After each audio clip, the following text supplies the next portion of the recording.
Last week, we looked at the range of electrification options available to Australian car buyers, from hybrids to plug-in hybrids to full electric vehicles for home and work.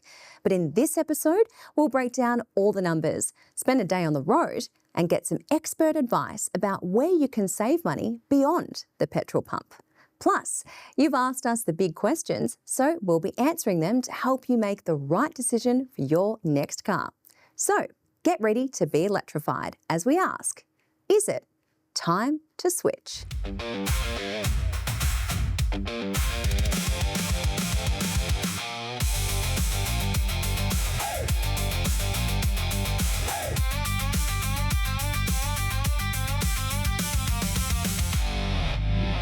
James, this is the episode I've been waiting for as we get the chance to answer the real questions for real drive readers and viewers. Plus, we're going to run through the numbers to really help everyone understand if switching to an electrified car will help with the household budget. Yeah, absolutely. Plus, we'll get into some practical examples of how driving a full EV can work for your business and give a little bit of an understanding to the range of cars now available for Australian buyers. Well, James, a lot to get through, but first, let's recap the first episode of Time to Switch. Last episode, we went through the three main types of electrified cars: standard hybrids like our Honda ZR-V, plug-in hybrids like our MG HS, and full electric cars like our Zeekr 7X. We learned that a plug-in hybrid can maybe offer a best of both worlds solution, allowing you to commute all week on electric power and then have the petrol engine available for longer range. You do need to plug it in though. And we saw that once you have a charging solution sorted, a full EV is roughly the same price to buy as other models and can offer smooth and fun driving that will see you never go to the petrol station again. We also learned that electric cars don't need to cost a fortune, with many models priced under $40,000. And that driving an electric vehicle for your business can really work in terms of saving money day after day. Speaking of which, let's get James into some high-vis. So, can a van like the eDeliver 5 really work for your business? Think about it. How much driving do you really do per day? Now, if you do a lot of inter-regional travel, you're out in country areas, you're towing something, well then maybe you're still better off with a diesel. But if you do most of your work in urban areas, say you've got racking in there for a plumbing or electrical business, or you deliver parcels, a lot of start-stop traffic, then maybe an electric van like the eDeliver 5 is going to work for you. I'll tell you what, there's only one way to find out. I've got my coffee, got my high-vis.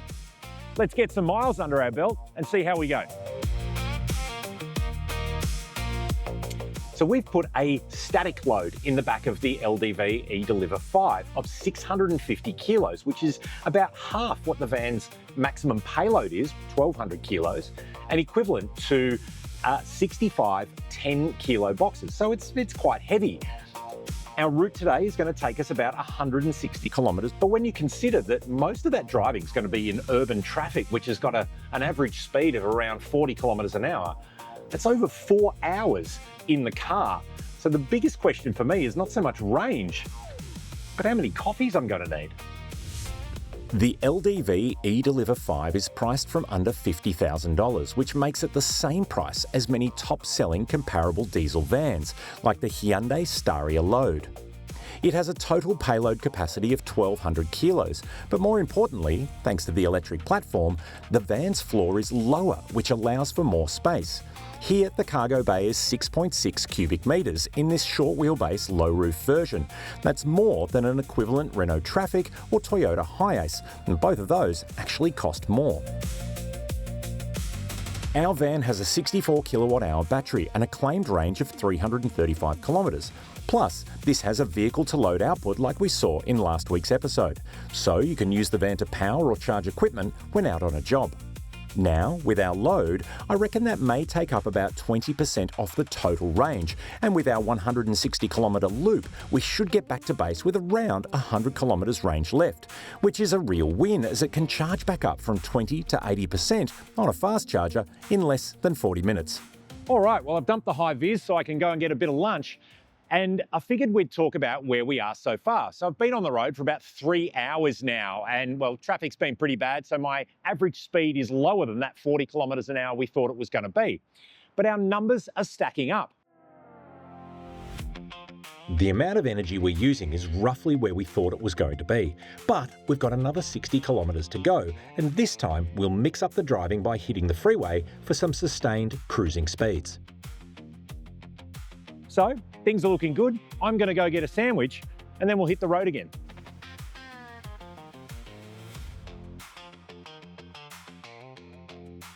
All right, won't be needing this anymore. Job done. So how did we get on? Well, our 160 kilometre trip aligns with where we thought we'd get to from the van's 335 kilometre claimed range. But it is fair to note that we did a lot of driving in slow traffic, which does use more regen braking. But in general, things have gone well, especially because we've got that massive 650 kilo load in the back.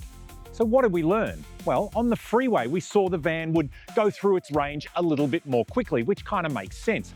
But we were able to recapture some of that as soon as we got back into stop-start traffic with the regen braking.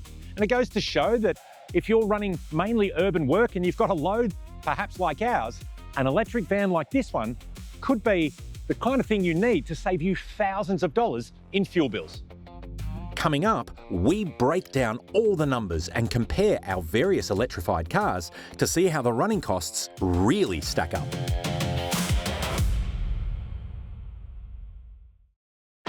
It's numbers time, where we work out just how much you'll save by making the switch to an electrified car.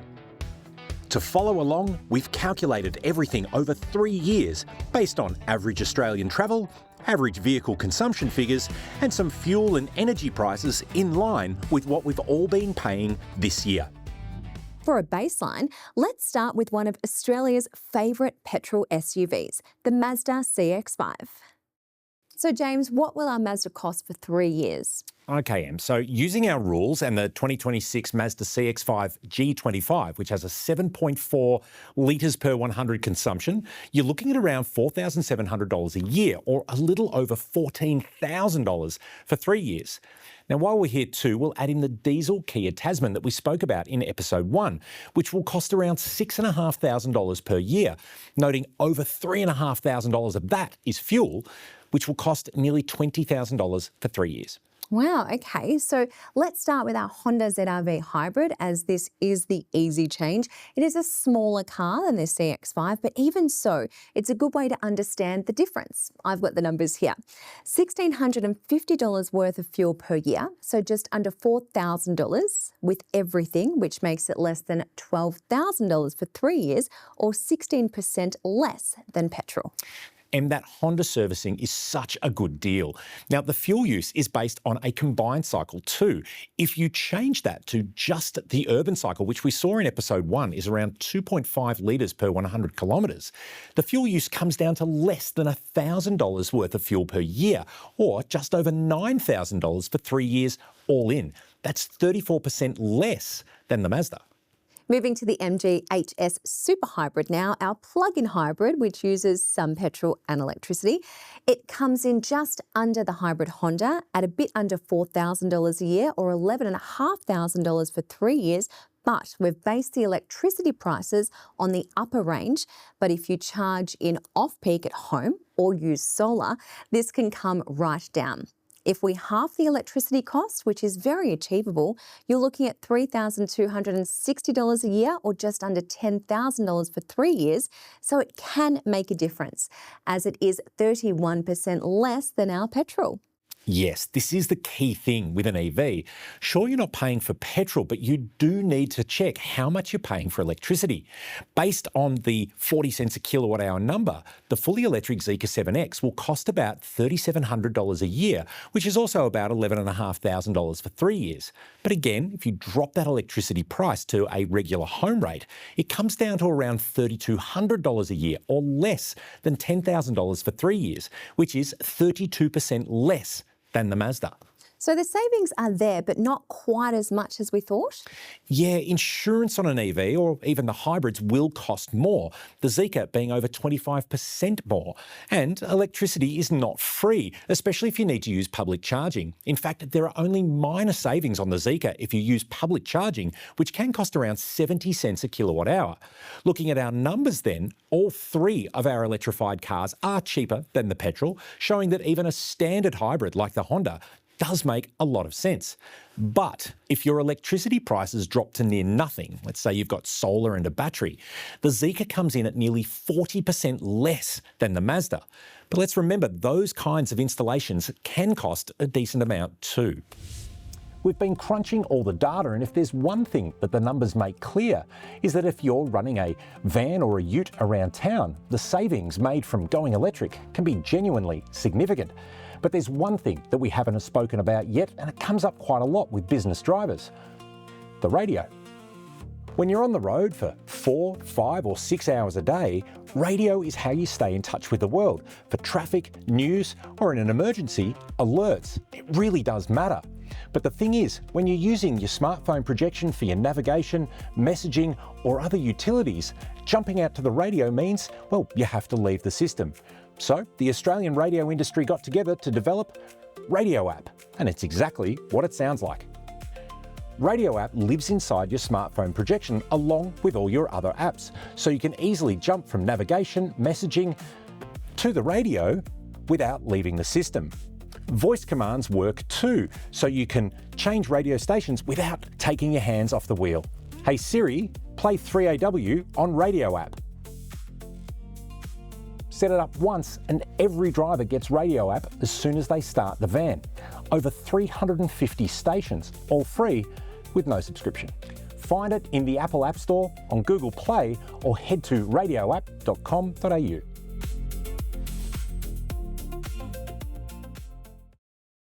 James, we've been through so many numbers, and so far we know that any electrification, if it suits you, can definitely save money for both home and work. But are there more incentives to buying an EV? Look, there are a few registration and stamp duty discounts in some states, but generally the big saving option is the fringe benefit tax exemption when buying through a novated lease. James, you just mentioned terms like Novated, Lease and FBT exemption. I think a lot of viewers are probably nodding along without fully knowing what that means. Could you break it down in plain English for everyone? Yeah, absolutely. So a novated lease is a way of financing a car through a salary arrangement where your car payments and eligible running costs are bundled into one ongoing payment structure through providers like Ollie Novated Leasing. So instead of paying everything from your take-home pay, your repayments and running costs like charging, insurance and registration are typically managed through your pre-tax income, which can reduce your taxable income. So if you choose an eligible electric vehicle, which until 30th of March 2027 has to be priced under $91,000, you can also unlock the government's EV discount, meaning all your payments come out before tax, which means even more potential tax savings. But do note that this only applies to fully electric vehicles, not plug-in hybrids or standard hybrids. Okay, that makes a lot more sense, but what do these savings actually look like in real life? Let's take a car like the MG S6 EV, which is priced at $49,990 drive away. For someone earning $90,000 a year, once you factor in the pre-tax repayments and the EV discount, you could be driving away from as low as $165 a week and estimated $29,573 in tax savings over a 5-year lease compared to buying it outright. You know, that actually almost sounds too good on paper. Who does this actually work for, and what should people be aware of? Yeah, okay, so novated leasing is designed to help people get into a new vehicle, and for many Australians, it can make eligible EVs more affordable than they might have expected. Providers like Ollie unlock the doors to novated leasing, simplifying the process by bundling car payments and most of the running costs into one regular payment. And it helps you access the car you want, including vehicles that you might have previously thought were out of reach. Of course, eligibility depends on your individual circumstances. And remember, this isn't financial advice, so always speak to your accountant before committing to a product like this. So essentially, before assuming an EV or new car is out of reach financially, it is worth actually exploring a novated lease. You might have more options than you think. To find out more about electric cars, head to ollie.com.au. After the break, we answer all your questions. Okay, James, the part I've been waiting for. I've got some burning questions here in my hot hands, and a really big thank you to our viewers and our readers. We really do appreciate you sending in your questions. There's lots here to get through. Some generic ones to start with, like how much does it cost to charge an electric car? Yeah, that's a really good one, actually, because it depends how big your battery is and where you are charging and even the speed you're charging. But generally, let's say you've got a 50 kilowatt hour battery. If you're charging at home, 20 cents a kilowatt hour, that's going to cost you roughly $10 to fill up. If you are doing that same battery out in regional on a public charger, on a public fast charger, it could cost you up to 90 cents a kilowatt hour. So it's going to cost you around $45 to fill up. So you can get some discrepancy, again, depending on where you are, what you need and how big your battery is. This is something that people debate online all the time. You ready? Are electric cars better for the environment? Oh, look, this is a bit of a burner. And look, yes and no is probably the way to look at it. If you go micro and you look at a city and you look at traffic in a city, if you've got fewer cars with exhaust emissions, and we know there are no exhaust emissions from electric cars, then that is better for the environment. You've got less air pollution, less noxious gases being put into the atmosphere, so big tick. But if you go macro and you look at the end-to-end development, building, mining, construction, and let's remember, none of these cars are built in Australia. They are all brought here on ships and they are not sailing ships. Then there are still impacts to the environment. And I think you would have noticed throughout the entire show, we have not said an environmental reason is one reason to make the switch to electric. We're saying it's cost saving and it can be a convenience thing. If you are worried about the environment, all cars cause damage. So maybe buy a bike. Or you're going to be walking. You can walk. Do electric cars need servicing? Yeah, again, another really good question. Yes, they do, but they need less servicing than their equivalent petrol counterparts. And you think about it, you don't have oil and grease and piston rings and spark plugs and all that sort of stuff that you would in a combustion car, but you still have brakes and tyres and windscreen wipers and other bits and pieces like that. Electric cars are heavier than petrol cars. We have seen some go through tyres more regularly, but basically the maintenance costs on an EV will be cheaper than on an equivalent petrol. Some reader questions for you. What do you do if your apartment's basement car park, I've been through this, has no charging facilities and Strata won't allow it to be installed? I'm sure that this is an issue affecting hundreds of apartment dwellers. It is. It is. And this is one of the biggest things. And look, I don't want to throw a certain Victorian government under the bus, but there are two things in Victoria, and we unearthed this story last year. It is, if you're building an apartment building, you have to wire every car space, even underground, to suit an electric charger.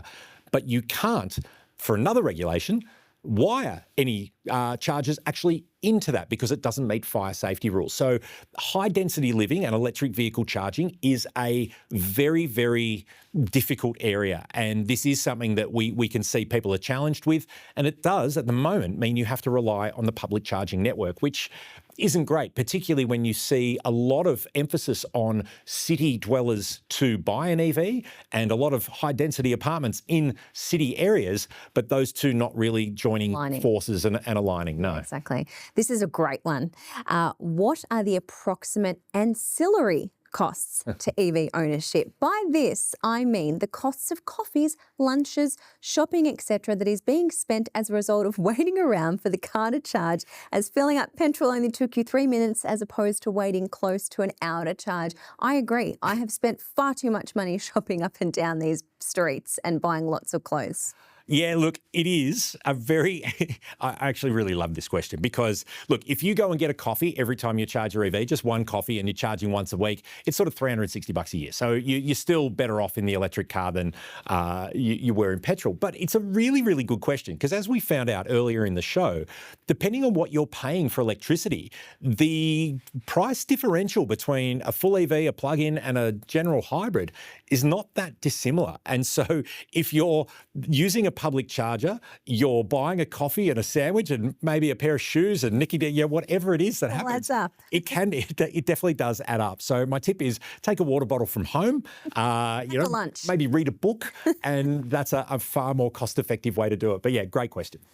We talk a lot about interior space when it comes to EVs. How about tyre availability? Is there room for spare tyres? Honestly, I get asked this one all the time. And yes, we do talk about interior space because there's no drive lines. You don't have the engine in the front. There's a lot of flexibility around that interior. So why don't they make room for a spare tyre? And look, it really is a good question. The thing that we're seeing with modern cars, regardless of their powertrains, go and have a look at the wheels. They're big. You've got cars with 19, 20-inch wheels. They're big and fat and wide. They are a lot bigger than what we saw in cars of even 10 years ago. And that is a lot of space to take. Plus, you have cars that have staggered wheels. They're different on the front, usually a different width on the front to the back. So which spare do you have, a front one or a back one? And it is one of those things, car manufacturers like to cut costs. So yeah, it is frustrating, I know, but it is sadly where we are in life. Are EV prices comparable to internal combustion engine cars? Look, yes, and this is it. So we've kind of hit that price parity point that we've seen in the show where you can buy a petrol, you can buy a hybrid, you can buy a plug-in hybrid, or you can buy a full EV, and they are all within cooey of each other in terms of price. And as we saw with like the MG4 Urban, EVs, you can get a very affordable one for under $40,000. Plug-in hybrids, you've got quite a long usable range on those these days. So there is a lot of choice around the same dollar point for a lot of buyers. And I think that is the best way to run this. Well, that brings us to the end of our questions, James. Perfect score. Well done. Thanks, Em. And look, you nearly caught me on a couple of them. The cogs were going around, but no, that was great. No, thank you so much. And thank you, viewers, for the great questions. It doesn't need to stop here. If you've got a question about whether it's your time to switch, send us an email at askdrive@drive.com.au.